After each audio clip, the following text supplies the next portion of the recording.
खबर मध्य प्रदेश की सिंगरौली से है, जहां पर जिले में शांति एवं कानून व्यवस्था बनाए रखने के उद्देश्य से थाना मोरवा क्षेत्र में पुलिस द्वारा फ्लैग मार्च निकाला गया। फ्लैग मार्च के दौरान पुलिस बल द्वारा क्षेत्र के मुख्य मार्गों, बाजारों एवं संवेदनशील स्थानों पर पैदल भ्रमण कर आमजन में सुरक्षा का विश्वास सुदृढ़ किया गया तथा सामाजिक तत्वों को सख्त संदेश दिया गया। कानून व्यवस्था से किसी भी प्रकार की छेड़छाड़ बर्दाश्त नहीं की जाएगी। इस दौरान पुलिस अधिकारियों एवं पुलिस बल द्वारा क्षेत्र में सतर्कता बनाए रखने हेतु नागरिकों से शांति एवं सौहार्दपूर्ण वातावरण बनाए रखने की अपील की गई। साथ ही आमजन से यह भी कहा गया कि किसी भी प्रकार की संदिग्ध गतिविधि या अफवाह की जानकारी तत्काल पुलिस को दें ताकि समय रहते आवश्यक कार्रवाई की जा सके। 10 मार्च 2026 को फरियादी अजय शाह निवासी साईनगर ने थाना मोरवा उपस्थित होकर रिपोर्ट कराई कि उनके 15 वर्षीय बेटे पवन शाह का पता नहीं चल रहा है। वो रात्रि 9 बजे ये कहकर निकला था कि वो एक कार्यक्रम में जा रहा है। उसके पश्चात वो घर नहीं लौटा और उसका फोन भी स्विच ऑफ आ रहा था।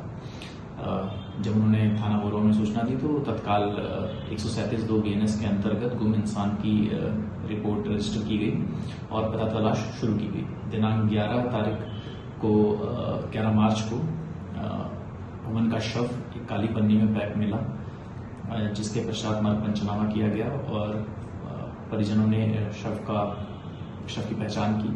PM रिपोर्ट के पश्चात हत्या की धारा बढ़ाई गई केस में।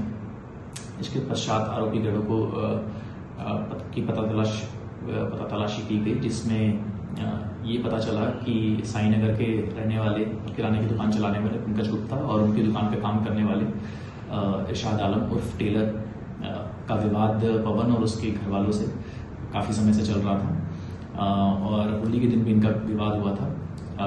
तो इरशाद को अभिरक्षा में लिया गया और उसने ये बताया, उसने बार बार अपना बयान बदल रहा था, पर टेक्निकल एविडेंस के बेस पे, उसकी लोकेशन और CDR के बेस पे फिर जब उसने ये बताया कि उसका पवन और उसके घर वालों के साथ विवाद था, वो बार बार इस चीज़ से वो परेशान हो गया, तो उसने उसकी हत्या की योजना बनाई थी और उसने उसके लिए पवन के विधि विरुद्ध बालक जो दोस्त था उसको 500 रुपये दिए और उसे कहा कि वो कुसवई के पास उसे बाइक पे बैठा के ले आए।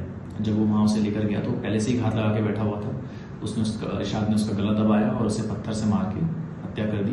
फिर दोनों उसे पिपरखड़ गांव में मुआवजे के मकान में लेके चले गए और वहाँ पर उसको एक काली पन्नी में पैक करा और उसके पश्चात वहाँ से भाग गया।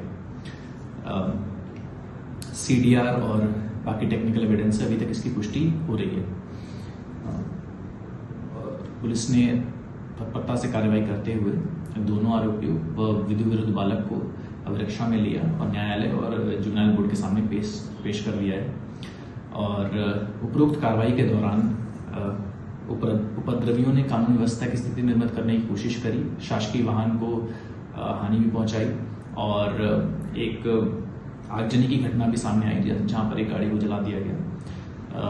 इन सभी घटनाओं में अपराध पंजीबद्ध करके पृथक से विवेचना की जा रही है और सभी आरोपियों को चिन्हित किया जा रहा है और जो भी सोशल मीडिया पे अफवाह फैला रहा है या स्थिति खराब करने की कोशिश कर रहा है, उसकी लगातार सोशल मीडिया मॉनिटरिंग कर रहे हैं और उनके ऊपर भी स्ट्रिक्ट लीगल एक्शन जो विधि संगत है वो लिया जाएगा।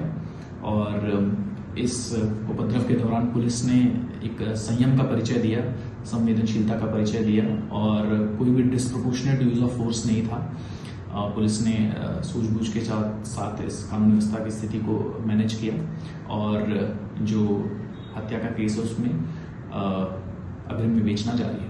सिंगरौली जिले से अमित पांडे की रिपोर्ट, TV1 इंडिया न्यूज।